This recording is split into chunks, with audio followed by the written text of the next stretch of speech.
morning, everyone. Mike's MMA Picks here with your Fight Morning Quick Card Breakdown show brought to you by BetDSI as well as MMA Oddsbreaker. We are here for UFC Long Island, where we have Brian Ortega taking on Yair Rodriguez in a featherweight matchup. Whew.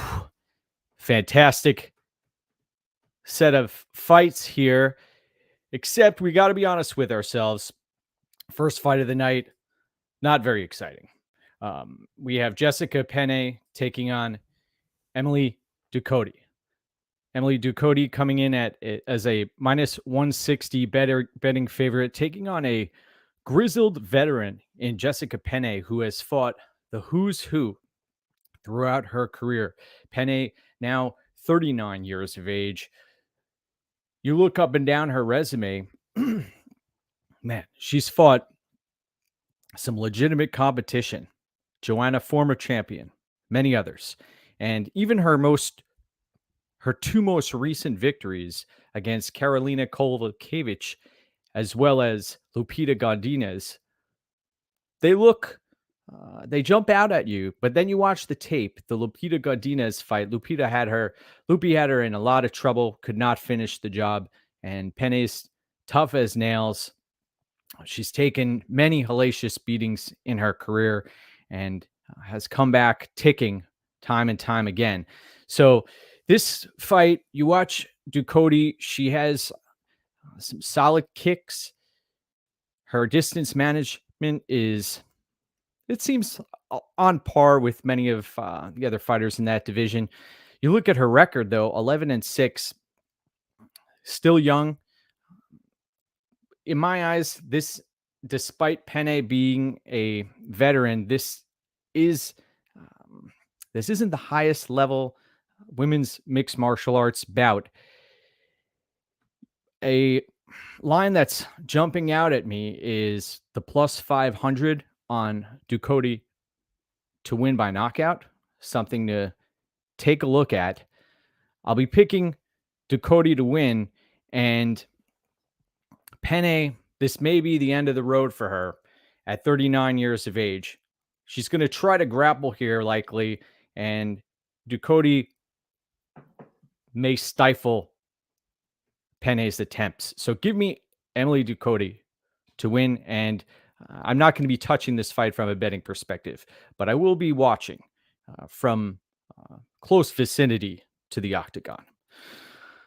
Next up, where we have Dwight Grant, who is coming off of a loss here, multiple losses where he has not looked great. Getting up there in age, hometown fighter, 37 years old, taking on Dustin Stoltzfus. Stoltzfus also riding a 3-fight losing streak, has yet to really put it all together here. Against Gerald Meerschaert, was having his moments and then fell off of the cliff. Dwight Grant moving up to middleweight at 37 years of age. He had a significant power advantage at welterweight, yet it seemed like he was concerned about his gas tank and what he was going to do out there. Really, he threatens his right hand, his power punches, and then just never throws them.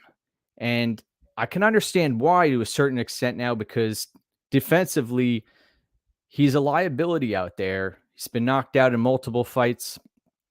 And the Daniel Rodriguez matchup, we were on Daniel Rodriguez in that spot. Grant had his moments, but then once he got on the offensive, he got countered, got caught, got dropped, and got put out of there. Now, Stoltzfus, not much to write home about. He's a fighter who, you watch the Contender Series about physical fighter, looks to get in your face. And Grant, I think Grant's going to catch him here.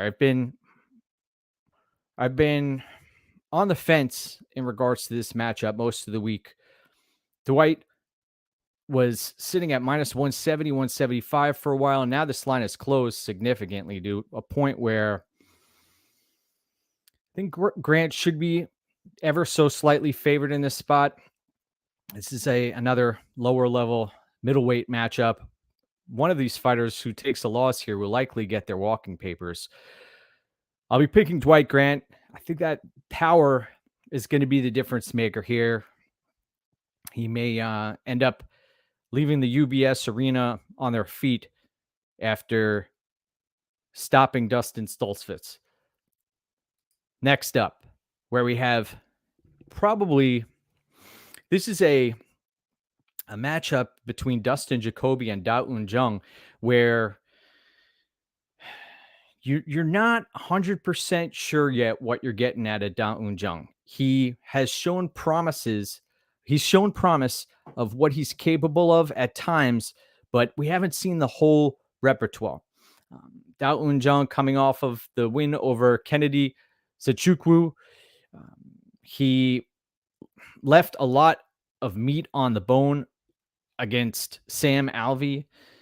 And we've seen in the William Knight fight, was able to spam the same technique over and over again and was successful taking the fight to the mat. Just Dustin Jacoby, you watch the tape, he's someone who passes the eye test, somebody who is a excellent kickboxer. Last time out, he did not use his kickboxing. He ended up telling us that he had an injury in that matchup and was unable to really get his game going against Lord Michael, who was in that fight.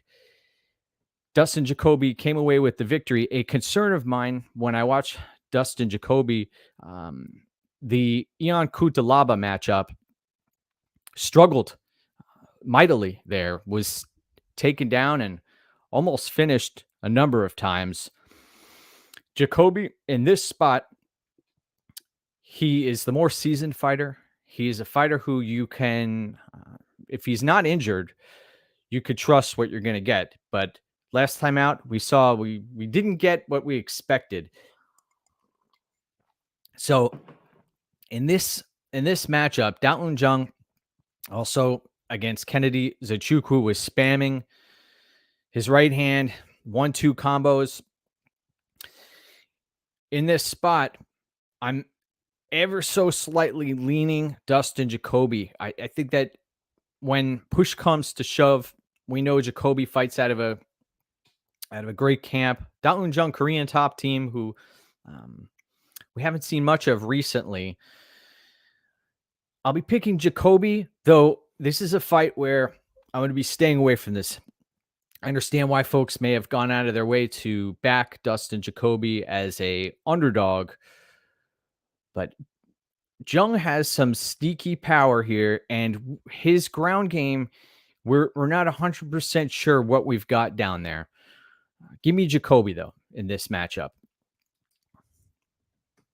Oh, interesting matchup we have up next. Let's see. George says, good morning. Your tweets this week were especially on point, but don't sleep on Ducote Penne. Okay, all right. Evan, good morning. Man, great to see you up this early.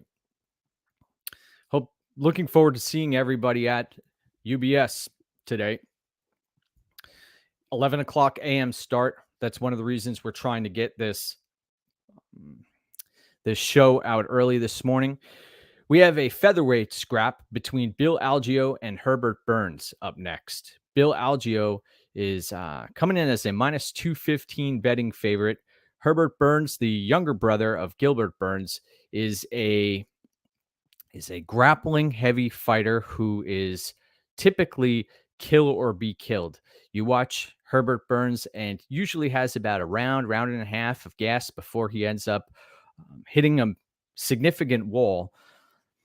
Bill Algeo has been taken down many times in the octagon. The Spike Carlisle fight, I was impressed with Algeo's ability to not only survive, but turn the tide. Against Ricardo Ramos, not so much. He ended up succumbing to many different takedowns and could not get his game going. The Brito fight, that was a fight where, again, you saw Bill Algeo, better cardio, length, although he tends to throw arm punches, which as a long fighter, His it's not necessarily what you want to see, but he gets by on volume, and his movement is going to be better than Herbert Burns here. I like Bill Algeo in this spot. I liked him much better when he was sitting at minus 166 at the betting window. I see Herbert Burns being live for a submission early.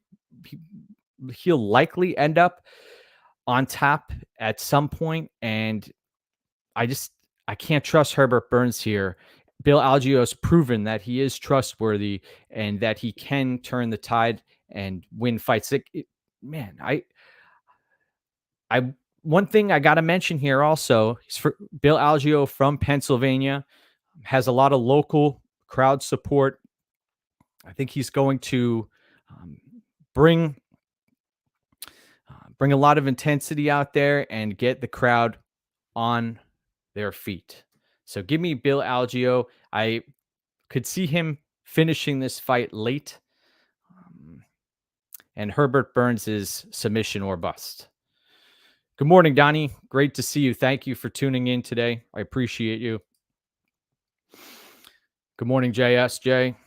Yes, I'll be attending the event, sitting lower level, center section. So those are, in my eyes, the best seats in the house. I like them better than the floor seats or the suite sections where you're far away from the octagon if you're in the suite. And if you are on the floor, you have to look up into the octagon.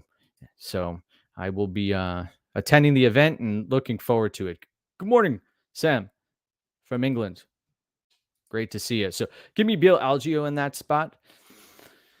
Next up, wow, Ricky Simón taking on Jack Shore. Fantastic scrap. This division is loaded. You look at their records, Jack Shore 16-0, undefeated, unblemished.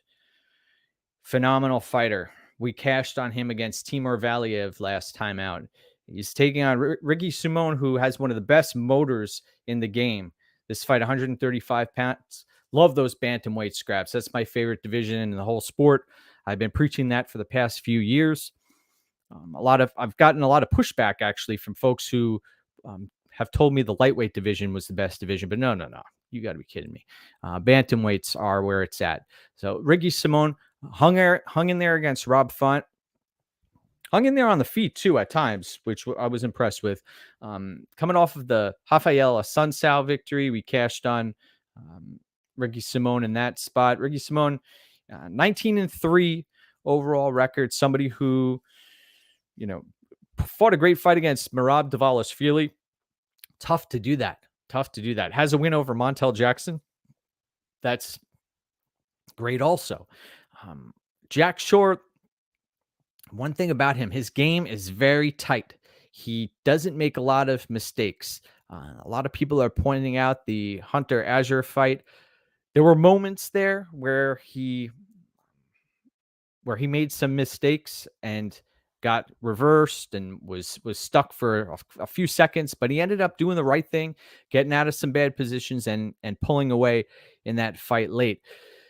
What I want to see is Ricky Simón is likely going to power out of some tough spots. He's going to use his grappling. I don't see these two ending up trading on the feet for significant lengths of time. I think that this is it's going to look like two Tasmanian devils locking up, and the scrambling is worth the price of admission as far as I'm concerned. So I'm looking forward to seeing the scrambles. I just have a feeling that Jack Shore is going to end up at some point putting himself in a position where he finds the back of Ricky Simón, but Simón has some solid submission defense, and I don't think that this fight is going to end via submission. If I was to have a play on this fight, I'd be looking at fight goes the distance.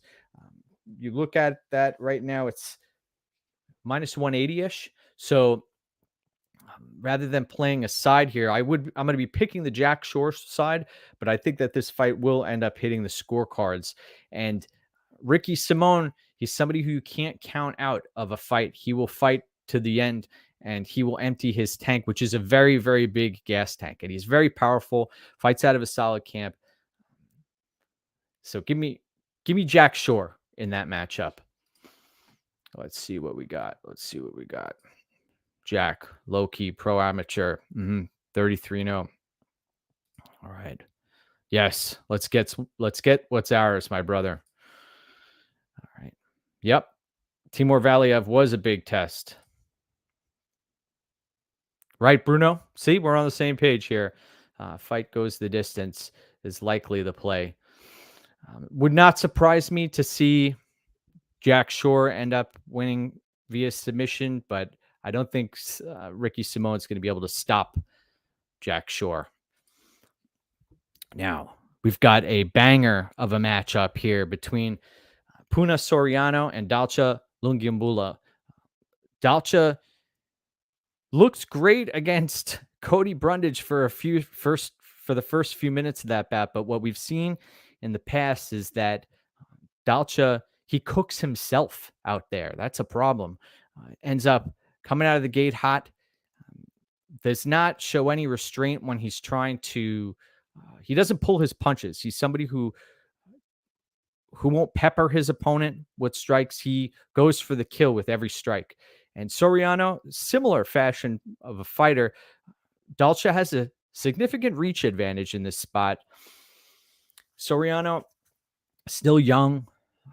The Brandon Allen fight, that was looking back on it, he got pieced apart there and really showed that there were levels to this fight game.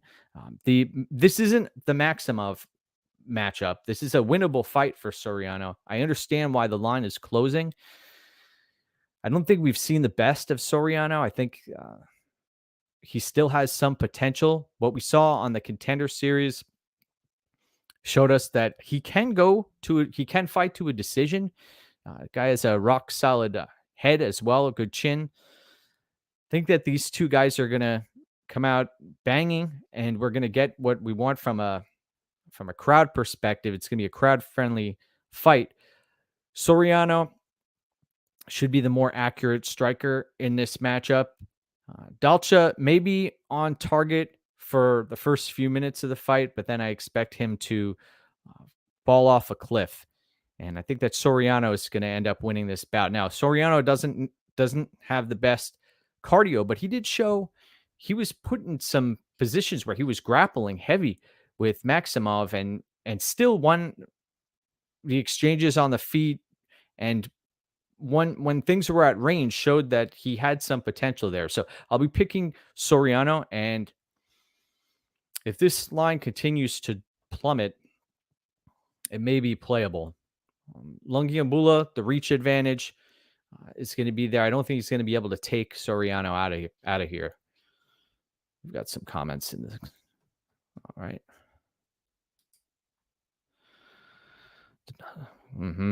Okay. Keep your money. Yes.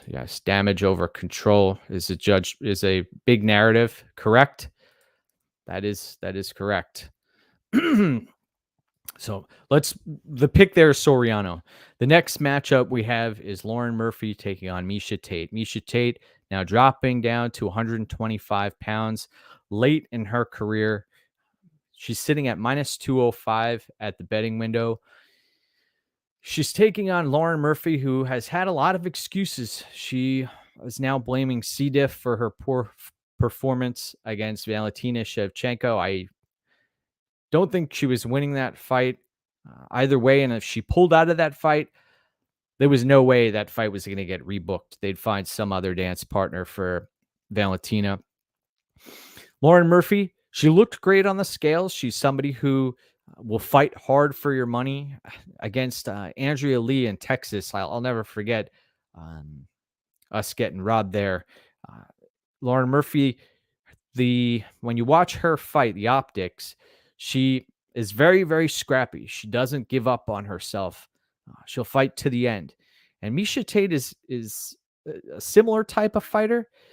The one thing about Miesha Tate, though, she's going to come in with a grappling heavy game plan here, going to try and put Murphy on her back.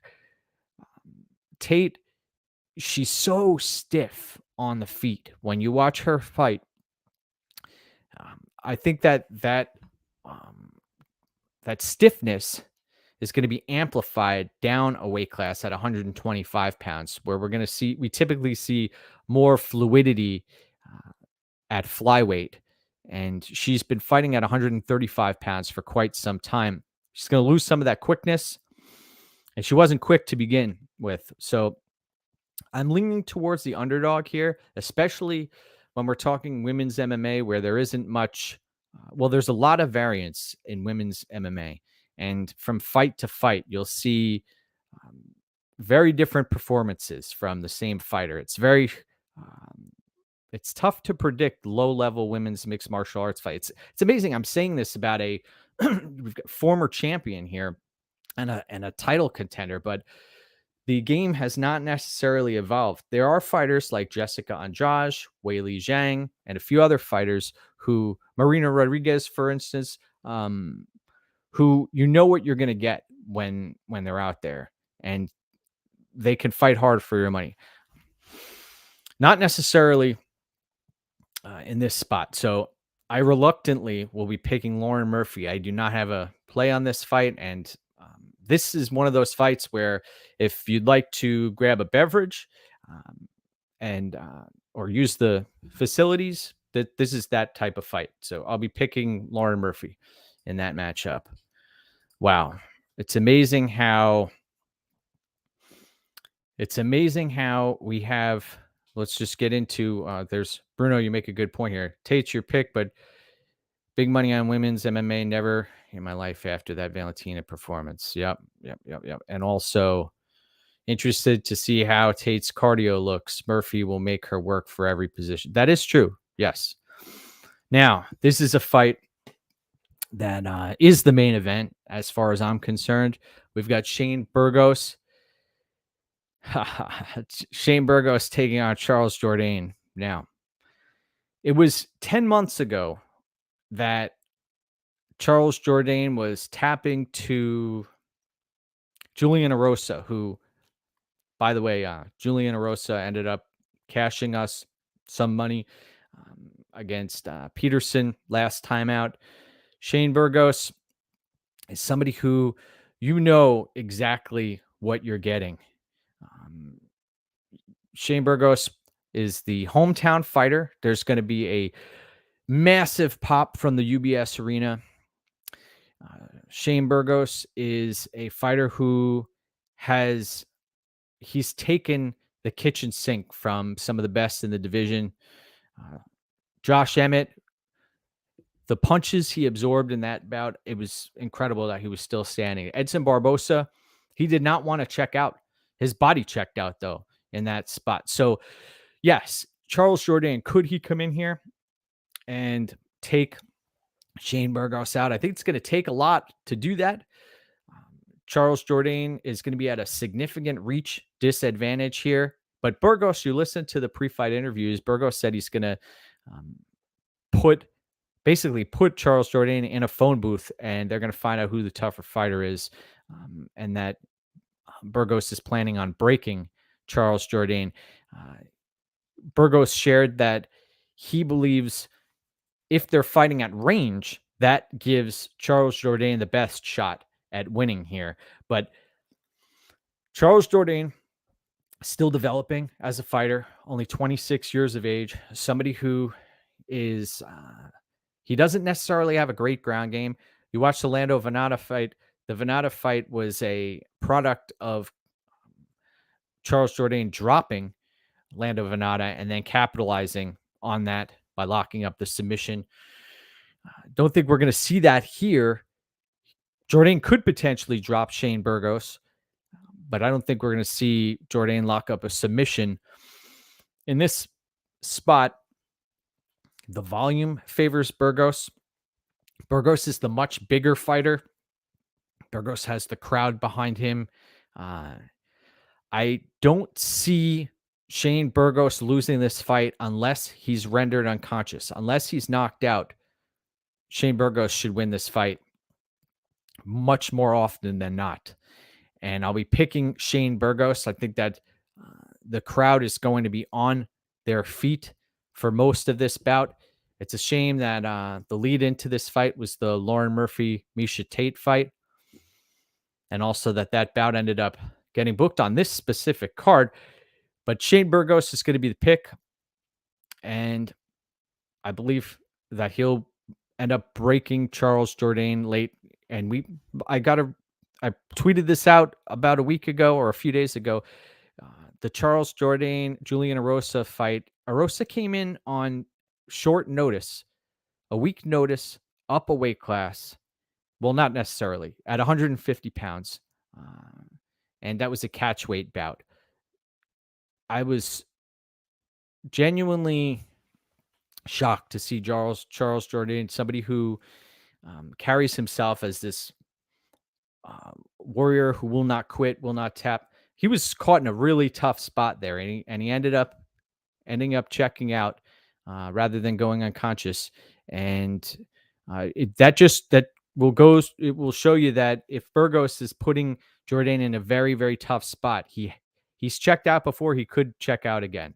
Of course, there are concerns about Burgos' chin. Yes. Yep. He's been dropped. The Kurt Halaba fight. There have been other bouts where he's been dropped. But in this spot, he has more tools, and I believe that he is the overall better fighter. He's 31 years of age? It's not like he's 36, 37 years of age. So Shane Burgos will be the pick here. Oh, one last thing. I wanted to mention that you look back at the resume and the fighting style. The Cub Swanson bout is a good matchup to watch in preparation for this fight. I believe that similar styles. Charles-Jourdain, much younger, explosive, but watch how Burgos handled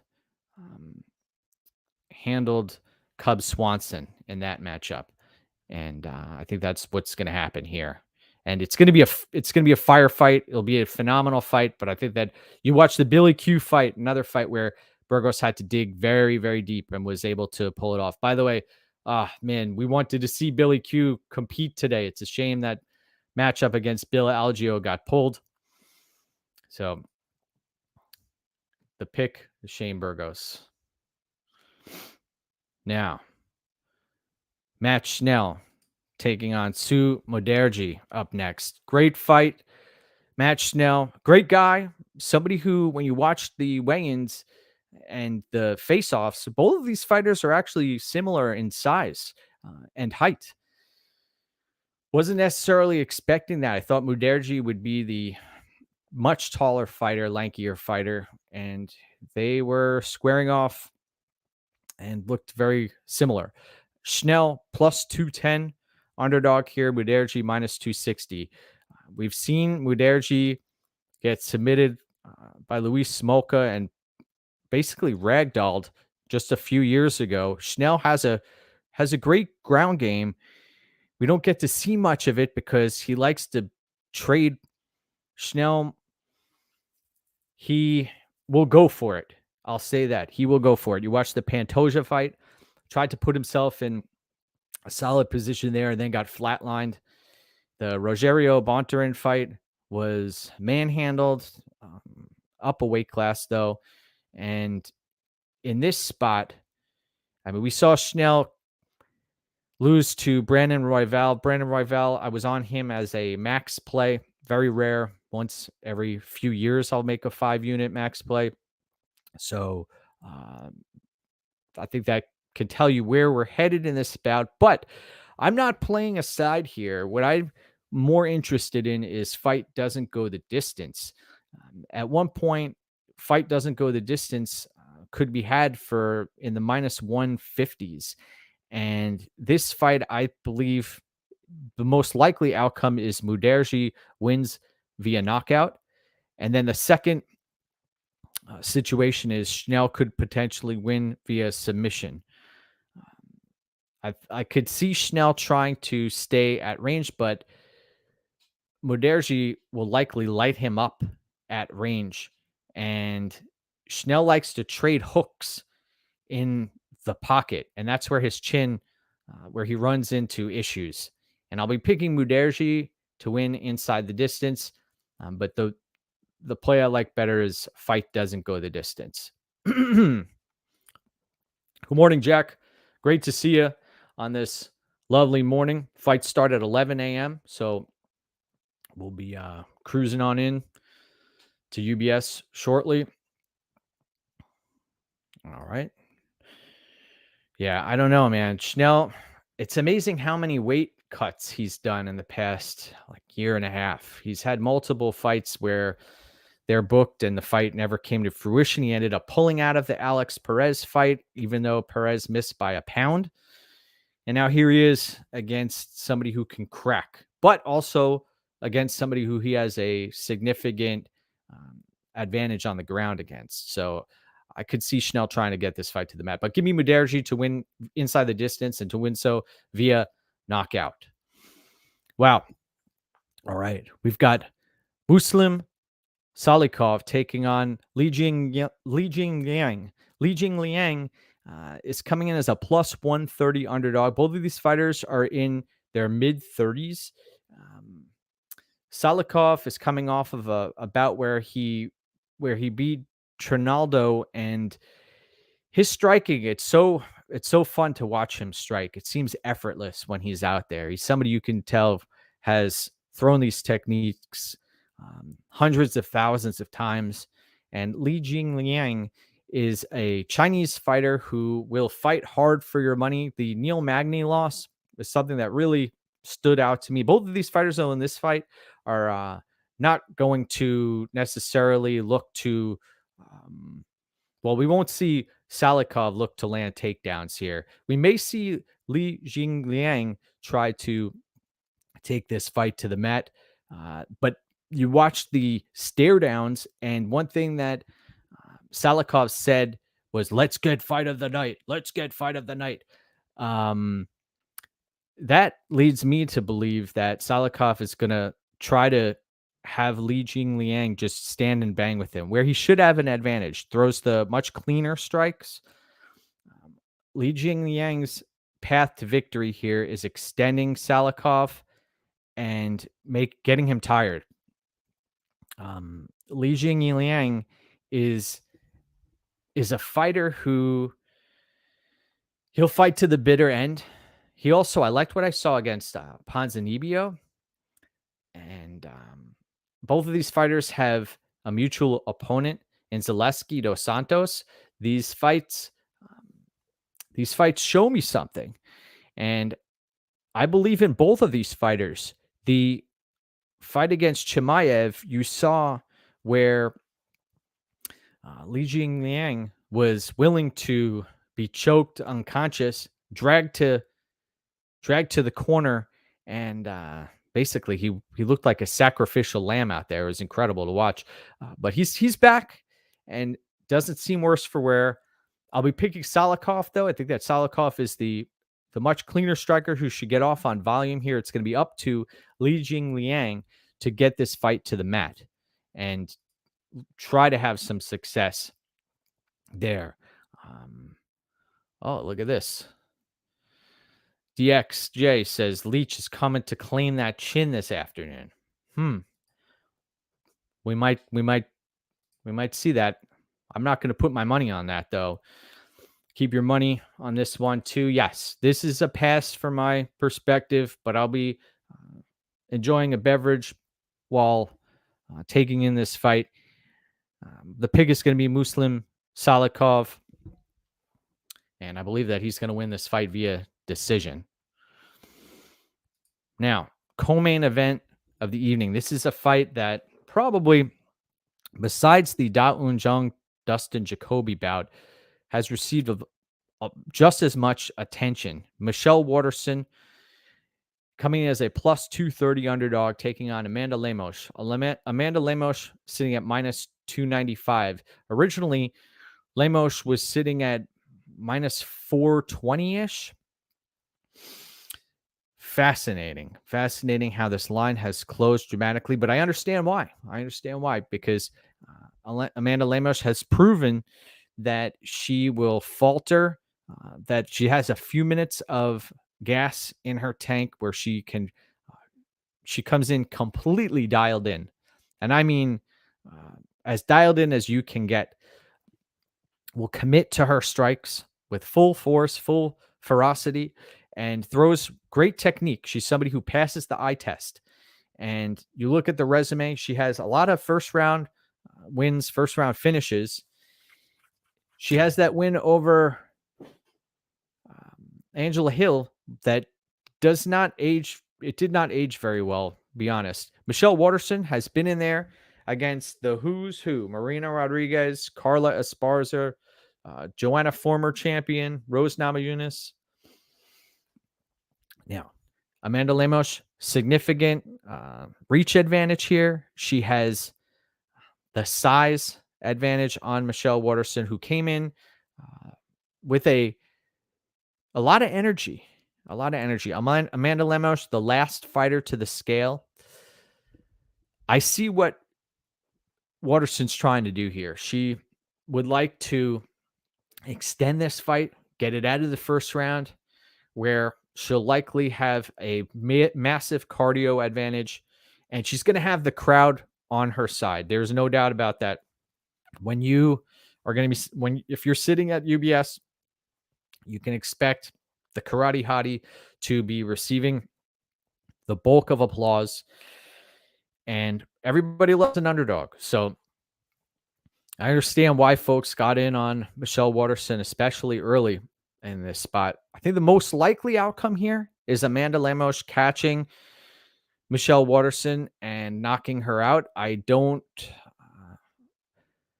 know how often that is going to happen here, but I was hoping for a better line than plus 600 on Amanda Lemos to win in round one.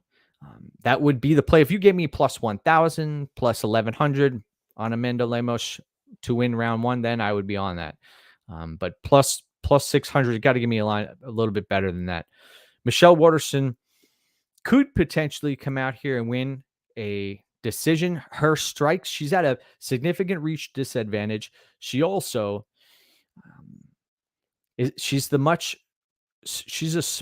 smaller fighter. Amanda Lemos fought at 135 pounds, held her own there, and you see how much the weight cut takes out of Lemos. She really was hurting on the scales, and it seems like she tries to conserve her energy, and she uses it to explode time and time again.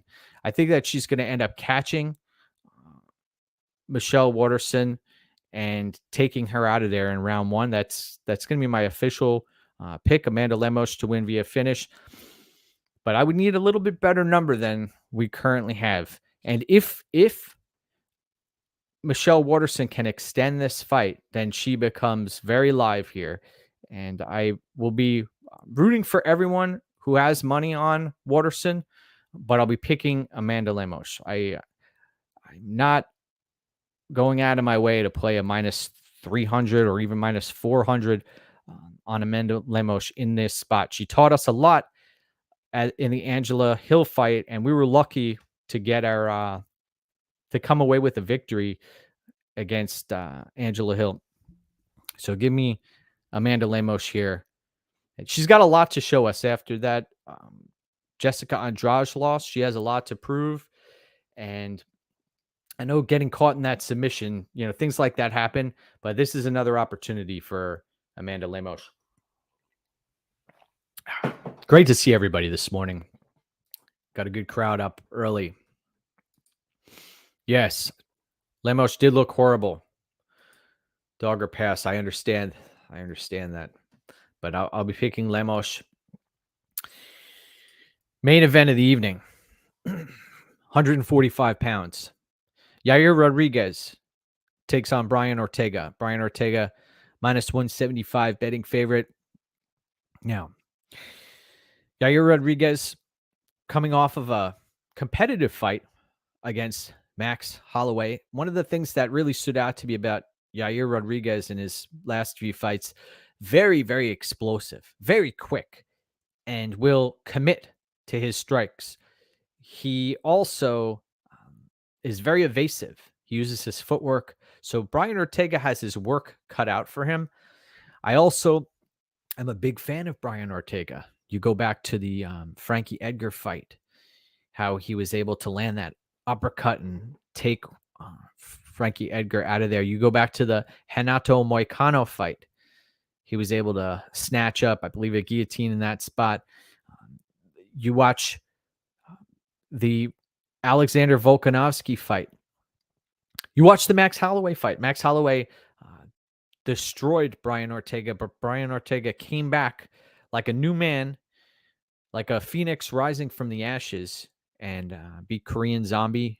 Looked great there, added new wrinkles to his game. You could tell he goes back to the drawing board and develops new parts of his game.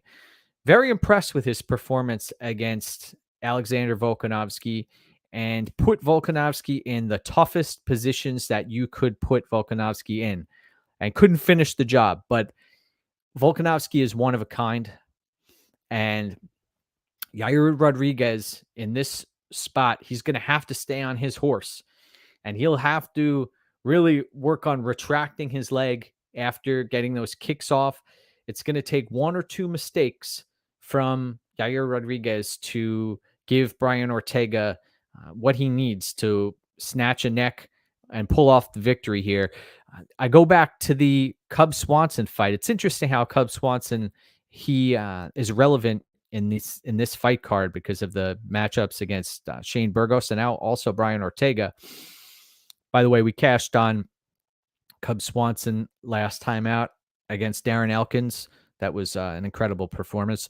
So Brian Ortega, he just needs one mistake from Yair Rodriguez, who's proven that his ground game isn't up to snuff, especially his submission defense. Max Holloway, I know we haven't seen Yair Rodriguez submitted, but I have not seen any visual evidence to prove that he'll be able to avoid a submission from Brian Ortega if the fight gets there. I think that there are going to be levels to this game when it comes to the viability of a path to victory for submission. And I'll be picking Brian Ortega here. I'll also be picking him to win via submission. The line that was around plus 280-ish on Ortega to win via submission, I think that was a good spot. And Yair Rodriguez, yes, this is a winnable fight for him. No doubt. He could come out here, and if he minds his P's and Q's and stays evasive, we've seen Ortega doesn't necessarily have the best footwork and can be had on the feet, especially if you're the much quicker fighter, which Yair Rodriguez is. So it wouldn't surprise me to see Ortega drop a round or two, but then this should become a dogfight. And we know the hometown New York crowd here will likely end up be cheering, rising to their feet, and willing Ortega back into this fight if he's unable to latch up a submission. Now, one thing about Ortega, he's been able to lock up submissions on the feet as well. He doesn't necessarily need to land a takedown here. It may only take one or two situations where he just gets close to Rodriguez. Look out for the elbows of Yair Rodriguez. He has very dangerous elbows, and it wouldn't surprise me to see him cut Brian Ortega open.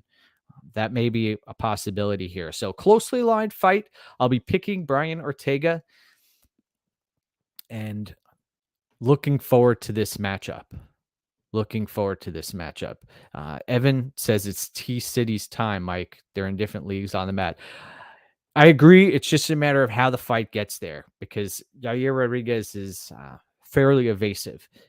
But do I end up seeing it somehow ending up there? Yeah. So give me Brian Ortega in that matchup. I want to thank everybody for tuning in. Remember to go get what's yours. I have 5 plays that have been up at MMA Oddsbreaker Premium for those who are interested.